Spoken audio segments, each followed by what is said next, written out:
My 11 Circle presents Cricbuzz Live. Now, we in India tend to give a lot of importance to numerology, and we look at lucky numbers and unlucky numbers. So I'm going to focus on the number 7. Now, some of you consider it lucky, but I'm only considering it from the point of view of the victory margin today of Hyderabad over Chennai. And I'm going to come straight to my guests, Joy Bhattacharjya and Simon Doull. Does 7 or 7 runs reflect how close this match or lack of closeness in this match? Well, 7 is also the amount of runs plus the amount of balls that Shane Watson faced. 1 run of 6 balls. So there's another 7 for your equation. I think it flatters Chennai, to be honest. I think they were a long way behind the game for most of it. And I think 7-run margin of defeat is flattering to a pretty poor performance from them. And Joy, if you think back to some of those 1-run, 2-run, 3-run overs in the middle when the rate was climbing and they didn't do much about it, the fact that they got to within 7 showed they could have done it. I just want to mention some names out here. Gwen Bravo, Piyush Chawla, Shardul Thakur, Deepak Chahar. All 4 of whom are more than competent batsmen. Okay? In which case, why did you not take risks earlier? I can still understand you playing 5, 6, 7, 8 balls to get settled. But in a chase where the run rate is 10, 11, 12, you cannot take more than that. After that, if you're playing 3, 4 run overs, you are costing your team. And that's my point. They did not. My problem is not that Chennai did not win. My problem is that they did not take enough risks and early enough. And that should be a disappointment to both a fantastic franchise and their supporters. Yeah, certainly supporters would be very, very disappointed. Just a quick reminder, we can have a look at what happened, the summary of today's game, and why we are getting into such a discussion about it. 164 was an effort that, if you think back to their first game, a very similar score they chased against Mumbai, but this time around it was not to be. Jadeja at the end picking up a 50, that was a rarity for him. MS Dhoni, again, flattering 47 of 36, getting those runs at the end after the required rate had gone to 20, 21, 22. So certainly it's not that Bhuvaneshwar Kumar ripped the front, or any of the bowlers did that much. Yes, Rashid Khan, they paid respect to him, but I think sometimes the respect, Simon, is becoming too much of respect. Maybe they should be milking him for 6 singles instead of saying 3 overs for 3. He can't bowl 3 overs for 3. I mean, even in his wildest dreams, he cannot bowl 3 overs for 3. You have to be able to take him for some runs, especially if he's not getting wickets. I can understand if new batsmen are walking out and they're struggling against him, but it wasn't like he was taking wickets. 16 dot balls. You can't be having that under any circumstances. And, you know, I know everyone talks about taking the game deep, and you get sick of hearing that because there's no point in taking the game deep if you don't win. And if you're not going to come out on the right side of it. And like you said, the numbers were flattering for Dhoni in the end. And they're only flattering like they were in that chase at Sharjah against the Rajasthan Royals. They're only flattering because of the last 6 or 7, 8 balls is what makes them look flattering. And you look at that scorecard and you think, oh, he nearly got it done. Well, no, he was nowhere near it. It was too far away before he decided to get going. And that has been a little bit of a pattern, which is worrying, I think. And the other worrying pattern is that they are starting so poorly. There's just nothing up the top to inject maybe a little bit of confidence into that middle order, or to allow any of those guys to come out and play freely. It's hard to watch at the moment, and I'm guessing that's quite frustrating. And again, this is sort of what sums it up when we talk about the targets, the position at the 10-over mark. If you're chasing, and they've chased every time in this tournament, you should really be telling yourself that, okay, we know what the target was in front of us. It's not that you're playing blind as a team batting first, Joy, which is why these are even more worrying.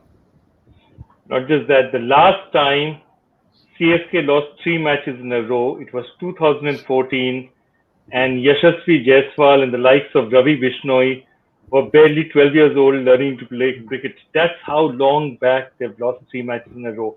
And after that, they were actually spectacular throughout that tournament as well, till they got derailed by Punjab when Raina got out, unfortunately run out. But that's the truth of the matter. This is a team that is looking a shadow of the team. And it's not about losing. You know, CSK have lost many matches badly before. They just turn up one day and they look bad on the field. This is a different loss. It's a loss as if they don't look as if they have options. I can tell you something, Joy. The last time that happened, your hair was dark. I didn't have any grey ones. That's how long ago it was. Yeah, well put, Simon. I mean, really, there's so many factors we can look at. I know before the show we were wondering, are they missing Suresh Raina? I mean, the answer could be maybe no, but they need something. Yeah, they do. I'm not sure what the entire answer to it is. I mean, Suresh Raina is a blow, but again, he's another guy only playing IPL to IPL. And I think, as we've talked about so often, Joy, this tournament is a tough ask. It's world-class tournament. You cannot be playing IPL to IPL. Otherwise, you are going to get exposed, aren't you? No, absolutely. And I think the other thing is that look through each and every one of the other sides, okay? You look at Bangalore, they have Devdutt Padikkal coming in through. You have Shivan Dubey coming through. Delhi Capitals, young core anyway. You know, Prithvi Shaw, Rishabh Pant. Where do you start? Where do you begin? You have Mumbai. You have Rahul Chahar, who's bowled beautifully. Rajasthan, Tewatia, but not just Tewatia. You have a look at the young batsmen up front, Sanju Samson. Everybody's got, you know, Kolkata Knight Riders, you know, Mavi, Nagarkoti. Everyone has young kids, Shubman Gill coming through the system. Okay, and today we saw two very special kids coming through the system for SRH. Who are the kids coming through the Chennai system? And that's a critical difference. You know what happens in the NBA when teams happen, you know, teams reign for a long time. And look, CSK has never missed a playoff in their history. No other team has that record. Okay, what happens is that you do get that consistency by retaining a core. But when you retain a core, you pay a price. You can't pick up fresh new talent that easily because you've got to keep this core busy and interested and give them games. And when that core gets older and ages imperceptibly, it happens imperceptibly because they won a title in 2018, they won the finals in 2019. Suddenly age has come up on them and then Rana not being there. And it's what they call a perfect storm. At this point in time, CSK is looking around for fresh young talent to throw at this problem and they don't have it. Yeah, I think and the problem too there, Joyce, sorry Gautam, is you're paying the core so too much crore. And so you can't afford to buy the young players at the auction. There's a quotable quote, Simon. Core equal to crore, too much. Yeah, but, you know, I think to just further on what Joy was saying, you know, I'm not a follower of the NBA, but I can look at other cricketing leagues. And even if you look at, say, a Canadian league, you know that each franchise has some young Canadian players who they are actually mentoring, and they will do well no matter what the franchise does. And at the end, it'll be good for Canadian cricket, which is what we're saying. All the other franchises have these up-and-coming under-19 players or picked out of nowhere players, and Chennai are banking on loyalty and taking it to maybe a wrong extreme. Yeah, and that's their issue. Look, and it's very difficult to sit here and judge a franchise that has been so successful.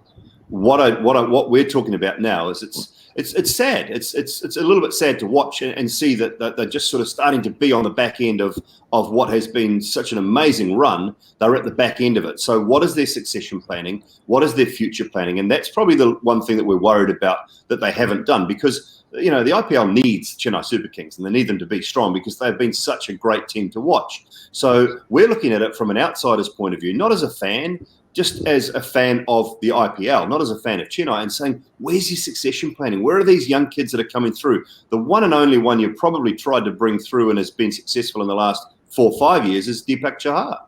And I can't really think of too many others that have been young and come through, Joy. No, absolutely. And the one thing I have to say is that if you look down that lineup, here's my question.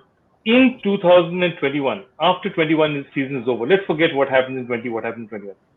Look down that list. Who are you going to retain? Yeah. Name the players you're going to retain. See, retaining international players, unless they're so far out of the park, are very. But if you look down that list, there's nobody I see. I mean, there are a lot of talented players out there, I admit. But there's nobody I see who's an automatic retention.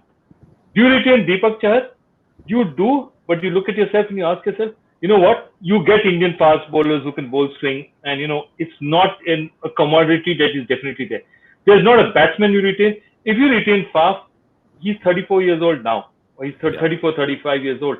For the next 3 years, granted he's very fit, but do you pay 12 crores to retain him? So you look at this table and you ask yourself, who is there to retain? And the question is almost, you turn around and say, no, it's a clean slate. You start from scratch. Now, I'm not saying it's a bad thing, but it's a completely new franchise after that. You might look at, I mean, if you wanted to base your team around 3 overseas players who will be vastly experienced in 2 years' time, you might say Ngidi, Hazelwood, Curran. You might look at those because you actually haven't paid huge money for those 3 players, and that might be okay. But where's the young Indian talent that I see in every other team? Yeah, and the problem with that is the way the retention works in the IPL is you have to pay a fixed X amount of money for player A, X amount for player B, X amount for player C. What happens is that money may not justify a Hazelwood, a Curran, and Ngidi, because you need to pay that kind of money to batsmen who could likely be to play 15, 20 overs to you. So that's the problem that they'll have staring at them at the end of this. Look, I know they probably knew this in 2018 to a certain extent because they knew that, this is the way it's going to go. But I think even they did not understand, maybe this Raina thing wouldn't have happened, Harbhajan wouldn't have happened, that the perfect storm would hit them now. Perhaps they thought this is good enough to last a little bit more for them. Just to finish off one more point, because I just picked up the Cricbuzz app to see what Dhoni had said. 2 little points that he made. One is he felt he hit the ball, or he was hitting the ball a little too hard.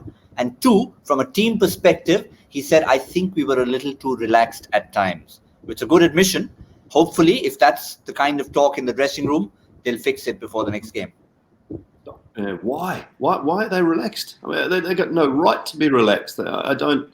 You got star-studded international players who've played a lot of international cricket. They know better than being relaxed. So, I mean, I'm sure he's disappointed. The one thing you do get from him is, 99% of the times is the truth about how he feels and about how the team's going. So let's hope they pick it up for the tournament's sake and for Chennai's fans' sake.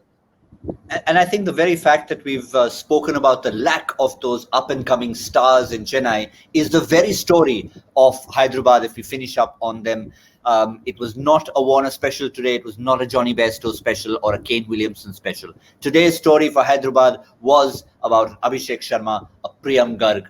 I mean, that was the real story, Joy, and Abdul Samad, of course. No, absolutely. Abdul Samad, in that last over he bowled, don't take away anything from him after that first ball wide. You're a 19-year-old kid who's just come into the system. Irfan Pathan has discovered you 1 year back in the middle of nowhere from Kashmir. And you come up and you're playing in the biggest league in the world, among the biggest players in the world. And you ask to put the 20th over to the likes of MS Dhoni. I mean, what are you talking about? The kind of, his stomach would have been churning out there. So it's incredible. I think if you look at this, Hyderabad would be more happy with this performance than anything because of the kids who did it for them. The only worry that they'd have is Bhuvi is crucial to their plans. They'd be hoping that injury. So I'm waiting to hear from the press conference. If that Bhuvi injury is not serious, this now is a team that I think is a contender. This is a contender. They answered some questions tonight, didn't they? They really answered some questions about what happens if, where do we go if this happens. They got some great answers tonight, Joy, and guys that I'd read about, haven't obviously seen play much at all apart from Garg. Saw a little bit of him at the Under-19 World Cup, but guys that you sort of a little bit about without knowing whether they can be tested at this level, and they answered some questions. That's what I love about it. Also, just to get your opinion on the Bhuvi injury, Simon, just from what you saw from a distance, because he pulled up the first time, then got it strapped up, thought he could bowl, tried again and failed. Is that a worry? It's a bigger worry for me. If he sort of limps off straight away and it's just minor, then you think, okay, maybe it's 2 games. The problem for me is pulled up, gets strapped up and tries to finish because he knows that's it. And that's more likely he knows that that's it for 4 or 5 games, for 3 weeks, which is if it's a hamstring, it's 2.5 to 3 weeks at best. And maybe even if you're in a hyperbaric chamber and try and speed the process up. So it's probably a 2.5 to 3 week. That's me playing guessing games as a doctor or a physio. But it's worrying because they just started to tick a few boxes. And of course, the youngsters' boxes are ticked. They've got the top of the order. what they wanted was to fix some of the bowling issues and make sure that their formula of putting a few runs on the board and defending them is now going to be dented unless they can fix that. And with Bhuvi missing, tough. Yeah, he's the center of that attack. And look, if Siddharth Kaul is not playing at all, that means that he's not even good enough to displace Natarajan and Khalil. Means that he's obviously not in the form. He's not even good enough to displace Sanjeev Sharma. So if you look at the fast bowlers, he's fifth in the list. He doesn't come up. Sanjeev Sharma hasn't so far shown anything to indicate that he just doesn't have the pace to sort of threaten. So you might get you wickets, but after the first 2 overs, the problem with him is he cannot bowl at the death. He's too slow to bowl at the death. And that means that you've got to bowl in 3 overs up front, in which case, who bowls? Natarajan is going to be one of their go-to bowlers. Khalil hasn't had great death overs so far. So those worries sort of emerge again. But on the balance, I'd say if they look at this day and they say that, what Priyam and Abhishek have given us today, they'll sleep satisfied tonight. They are a quality team. They proved that, and I'm so delighted for them. And it gives them an option too, Gautam. I guess the one way they can look now is, okay, we've seen those young guys succeed. They're not going to do it every game, but we do have an option now. If Vijay Shankar's fit, Shankar, Manish Pandey, the 2 young kids through the middle, we can maybe leave Williamson out, which is a tough call again, and Billy Stanlake can come and play a game. And that gives them that big fast bowler up front, gives them a death bowling option. So that's something they can do now that they have found out that they've got some ability in that young middle to lower order. And if Vijay Shankar's fit again, then that 3-4, it still looks relatively strong and solid. Dooley, you're leaving a Kiwi out. I thought we agreed on leaving Johnny Bairstow out. Well, maybe it's Bairstow. Then we've got to find another keeper, don't we? We do. We've got Srivat and Wriddhiman Saha, 2 options. Srivat and Riddhi, yeah, I suppose. Yeah, okay. All right. There you go. He's out of form. Get him out. He's out of form. There you go. Mr. Williamson, you're safe. But I wonder if he made it to that My 11 Circle Ultimate Team of the Day, because today was a tough one. Not everyone would have gone and selected Abhishek Sharma, Priyam Garg, and tried to get those points from there, but you should have. Those are the ones you wanted, and look at that. You can see them featuring there. Abhishek Sharma, Priyam Garg as captain. How about that? Young under-19 captain is captaining an My 11 Circle Ultimate Team of the Day. That, I think, is a picture to hold for a few seconds, because that doesn't happen too often. That is so pleasing for all of us, and that's something to remember next time you're making a choice. So I suspect our My 11 Circle champion of the day would have punted on Priyam Garg. And who is it? Even though we're guessing, it had to be someone from Kolkata, of course. We all understand that the cricket in that part of the world, Joy. Arnav Ganguly. Well done, Arnav da, Kolkata. And 331.25 points with Priyam Garg definitely in his team. The boost stamina meter, remember we talked about Francois Duplessis in the start of the game because of the potential that he had, but we had to go to one of the youngsters at the end of the game, and he was, obviously all 3 youngsters gave it their all, but the one we've chosen is Priyam Garg for the batting points that he earned, 93.5. He was at the crease for 57 deliveries, and they needed that. They had lost Williamson and Warner in 2 deliveries. Someone had to bat through, and Priyam Garg pretty much did that. Ran 21 singles, 7 doubles during his stay for himself and his partners, and add to that a fielding rating. And I think it was a wonderful performance from Priyam Garg, and he'd be delighted to get onto our boost stamina meter, Simon. Yeah, he would be, and that's a terrific effort. And that's what I say. Each game we're seeing someone new, someone different, and that's what I love about this IPL. It just every year, whether it's a Devdutt Padikkal, whether it's Priyam Garg today, whether it's Ravi Bishnoi, all of these players, to me, just every year it unearths 1, 2. This year, I think almost more. We're going to see more players unearth this year, because it's been a little bit longer between tournaments. Sides have figured out a little bit more about some of these young players, and I think it's fantastic. It's the best breeding ground for young talented cricketers in the world, and India are certainly benefiting from that. Some of these kids that are coming through, and we see the likes of Mavi and Nagakoti back, and all of these things just they excite me, because I love seeing talented youngsters come through. I mean, Joy, just to pick up from what Simon said, I mean, just imagine the Indian team 10 years down the line. I mean, there are times when you're worried you have enough bench strength. Now you've got a profusion of talent, and all of whom are getting to play in pressure situations. That's what's making them grow up so quickly. No, that's absolutely. I remember, 20 years back, exactly 20 years back, there was a situation where Samit Dege was playing in Mumbai, and they wanted a wicket keeper for the one-day series, and he goes to Australia, and he was facing Jatin Paranjape, who bowls gentle medium pace when he bowls in the Mumbai nets. And the next thing is he's facing Brett Perth at the old Wacker. And he said that the first 5 balls I couldn't see. The first thing I knew about the ball was the ball thudding into the keeper's hand. And now you have a situation where even an 18-year-old kid who hasn't played even an IPL match has faced Dale Steyn in the nets. He may not have played him in a match, but he's played him in the nets. And that fear is effectively over. That's one.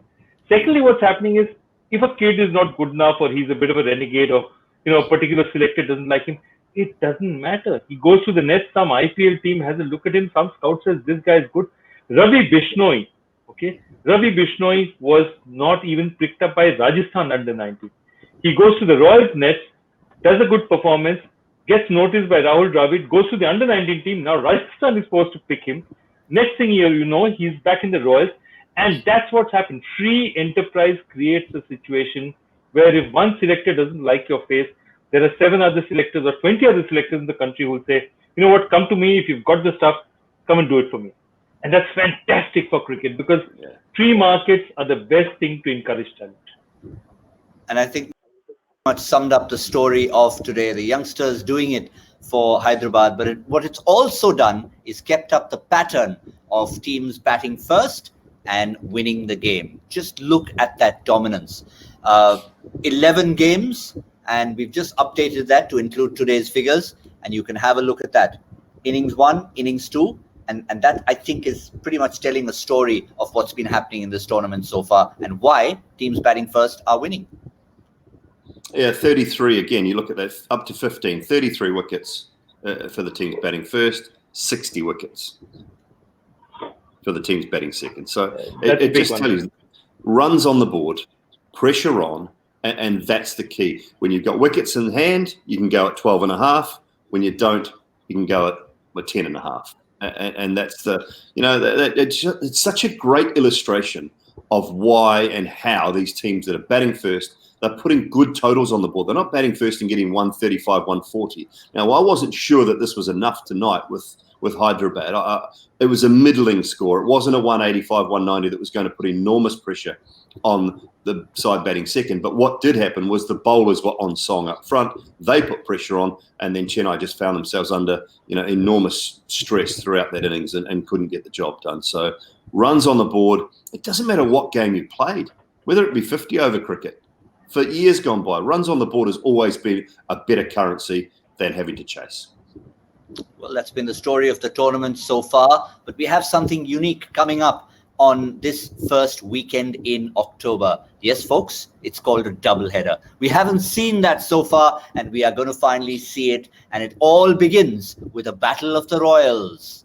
The Rajasthan Royals and the Royal Challengers taking each other on in the afternoon in Abu Dhabi. And that's the one to talk about because first up, before we even look at team selection, Simon Doull, how different is playing in the middle of the afternoon going to be? You know when you want to get out there at that time. Yeah, well, that is a guaranteed bat first. If either captain elects to bowl, I'm not going to do the show tomorrow, and I'm on both shows. So you need a backup because if either captain decides that they're going to bowl first, I'm just not even coming on. I'm going to go down to the swimming pool and have a day off because that is bat first all day in every afternoon game. So that's the first thing you got to get right. It's going to be a little bit different. Yeah, the heat. I mean, it gets cooler in October, though, Gautam, Joy, which is nice. So it was 42 today. It'll be 41 tomorrow. That's quite nice. 41 tomorrow. Yeah, 41. I know the players are just looking forward to that. They say, we have a choice. We can either go to the sauna or we can go to the cricket match. Okay, let's go to the cricket match. But I just want to tell you that, Simon, at this point in time, you have shown more commitment than certainly the CSK batsman. That at least you put your foot on the ground and taken a stand on this. Fair enough. But in terms of team selection, I think that's another issue we generally talk about because we are looking at a different time of day. Does that impact selection? Let's have a look at Virat Kohli and company. You would feel they got out of jail last time around because the captain himself hasn't yet come to the party. So any selection issues for you, Simon? I don't think so. I mean, the one thing you can do in an afternoon game is you can pick an extra spinner if that's what you want, and that's that's certainly an option if you're looking to bat first, because you go in hoping that you win the toss or expecting to win the toss, and then you pick a team accordingly. So you can pick an extra spinner, but I don't think Bangalore have got it too far wrong. Yes, they need some runs from the skipper. They'll come, and they won't have any problems. Washington Sundar was brilliant the other night. Chahal has been a revelation. He's bowling a slightly different line, and I think he's been so good this IPL. He's relishing the bigger grounds as well, so he's loving it. I don't foresee changes in that Bangalore side. Agree, Joy? I completely concur. I mean, if you play another spinner, the problem is you're already playing three spinners. You're playing Zampa, you're playing Chahal, you're playing Washington Sundar. You have enough spinners. Otherwise, I'd look at Moeen Ali, but you're already packing it with spinners, and you need at least two fast bowlers to end it for you. So that's the logic that they're going by, and I think it's fine. Look, also, RCB have notoriously tinkered with teams for a long, long time. Now they've got a result. I think they should just put their heads down and say that, the captain is too classy a player not to be in form for a while. And unimaginably, the first four that he's hit, the first boundary he's hit in this IPL is in a super over. He hadn't hit a boundary before that, which for somebody of the class and quality of Virat Kohli is absolutely unbelievable. So, look, I don't think that's going to last for long. They're in a good place as a team mentally because one important thing for them, and that's really important, is they've got wins without Virat Kohli doing much. Yeah. And that's something that, they've always been over-dependent on Kohli, De Villiers, Gale over the years. Getting wins without Kohli performing is something he look at and say, okay, guys, you've got it done now. I can bat a little more freely, just as, David Warner not performing today will still feel he can bat more freely because the other guys have got it done. And that, I think, is really important. Yeah, good point. And it's something the opposition will need to consider. The opposition in this case being the other royal team in the tournament, Rajasthan. Let's see what their squad looks like. And we'll have a look at that. The one thing Steve Smith will regret from the last game is his choice of shot. But other than Ben Stokes not being up for selection as yet, again, you're looking at a fairly settled side. Yeah, I think so. They'll regret what happened the other day, Joy, won't they? I mean, we talked about it in commentary. Jofra Archer set the tone with the ball and was brilliant in that first over. But unfortunately, Steve Smith set the tone with the bat. And that's kind of how their innings went. No, absolutely. And the other thing I'd say is, and I'm being very honest, I mean, Yashasvi Jaiswal is a class batsman, okay? Just like Abhishek Sharma and, Priyam Garg have been persisted with, give him 5, 6, 7 innings. This guy's a class bat. And really, at this point in, like it or not, Riyan Parag is not doing too much for you. I know he's a favorite of the franchise. He's a great, great kid, but I would definitely, that's the switch that I'd look at immediately. Because they did enough with the ball. It's the batting that let them down the last match. And, RCB is one of the sides who, because they haven't had a great record over the last 3-4 years, is a side that if you punch them, they could go down. They're not a very resilient side. So, yes, these Royals should just ask themselves, can we just land a killer punch quickly and finish these guys off? Because 3-1, then you're immediately setting yourself in really good position for the rest of the tournament. And the other thing is, I think Steve Smith plays spin pretty well for the most part. He's quite aggressive and can be quite aggressive against spin. So I like that choice of getting Jaiswal to the top, to open with Butler, left-right combination, and still have Sanju Samson at 3 and Steve Smith at 4 because you're coming up against a team with 3 spinners, two quality leg spinners. He knows Adam Zampa like the back of his hand. And then you've got Washington Sundar, who's probably going to open the bowling if Jaiswal plays because he's a left-handed. But he's got two leg spinners through that middle that he knows very well, and Steve Smith doesn't mind attacking the leggies either. Also, I think, I'm not sure, Joy, do they have a tour guide as part of the Rajasthan franchise? Someone who can remind them which ground they're playing in? Because Steve Smith did admit that they thought they were playing in Sharjah last time around. No, I think they need a tour guide because if they're going to make rookie mistakes like that, that's going to be a serious problem.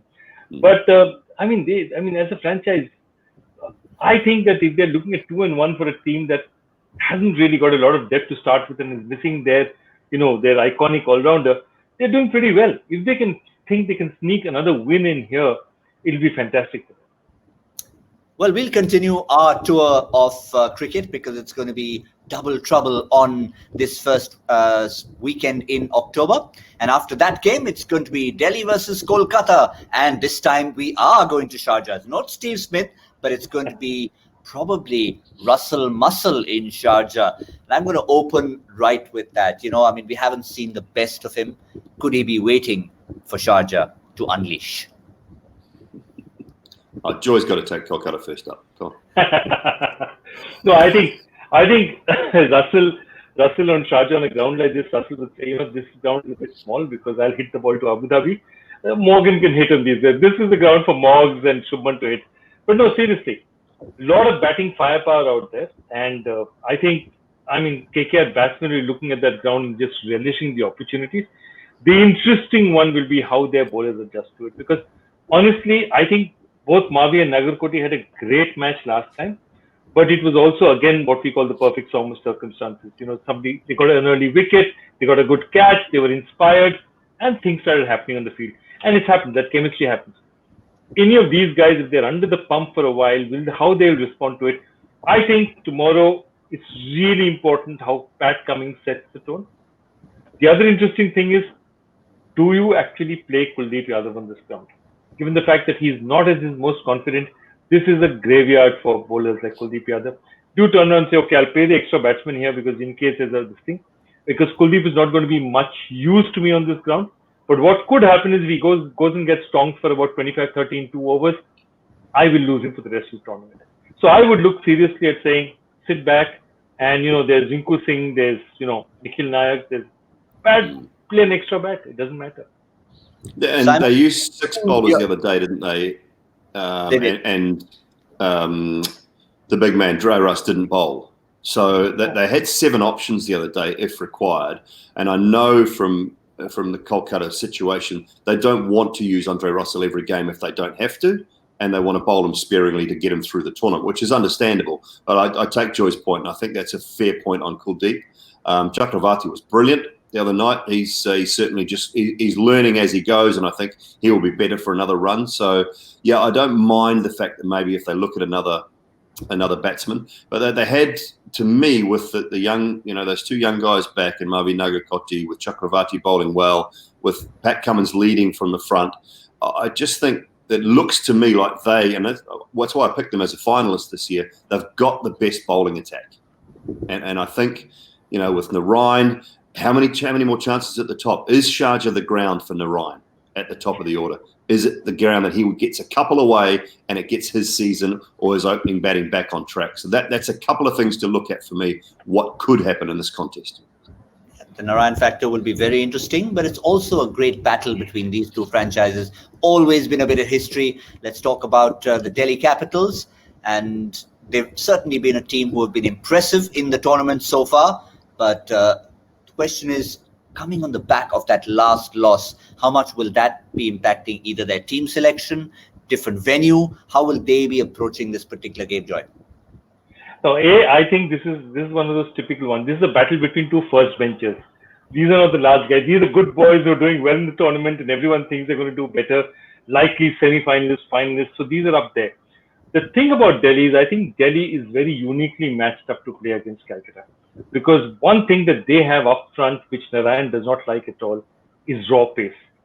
Rabada, Norche, even Ishant, with the kind of length he has, the kind of length that he bowls is not the kind of length that Sunil Narayan likes. So, yeah, if there is a ground where you don't think that maybe playing Sunil Narayan up front is not a good idea, this in many ways is the ground because they are not going to give him anything that's pitched up to him. And they have the bowlers who can implement that kind of an attack. It's not a 125, 130 kind of attack. These guys will go at 140 plus. Even Ishant will bowl at a late 130s, early 140s with disconcerting bounce. So they'll attack him. And that's what Delhi is going to do up front. Other than that, that team looks set to me. They have everything that it required. I would seriously think that I feel Rahane has a part to play in this tournament because I think he's an anchor. He can turn the strike around. But with Shreyas Iyer is performing their task so well. I don't know where they can fit him. The only person who's not looking a bit out of sorts for me is Shikhar Dhawan at this point in time. But he's still too good a player for you to turn around and say that, give him a rest. He's just too good, and that left-right combination works with him. One more question I have in terms of that middle order. Since you're trying to get Jinx in, a possible candidate, Shimron Hetmyer? Yeah, Shimron definitely. Look, but Shimron's the thing is with people like Shimron and all that, they're picked for potential. They can get 40 and 15, they can get 45 and 20. They're the kind of guys who can do that. And you look at Rahane at the best of times and you'll say, he'll do a 130, 135. If he's really good, he'll do a 130, 135. He's not going to change a game.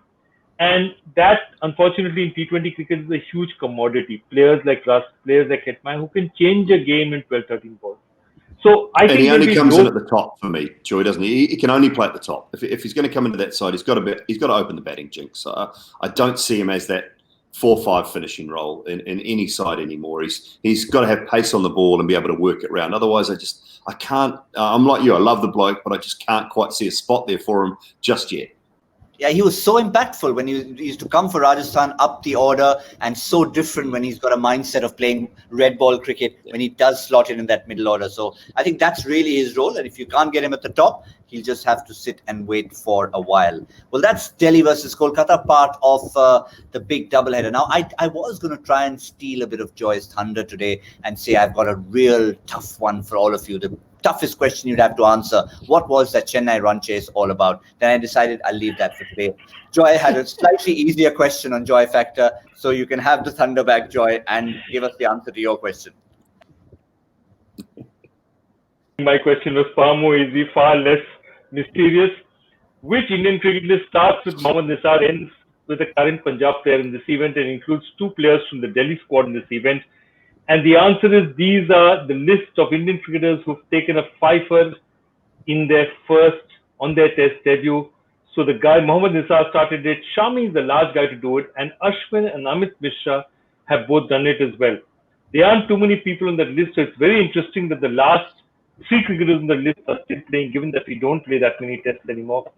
But it was answered in precisely, if I looked at my app right, it was about 17 seconds for the first answer. By about 60 seconds, there were about 34 answers. So, yeah.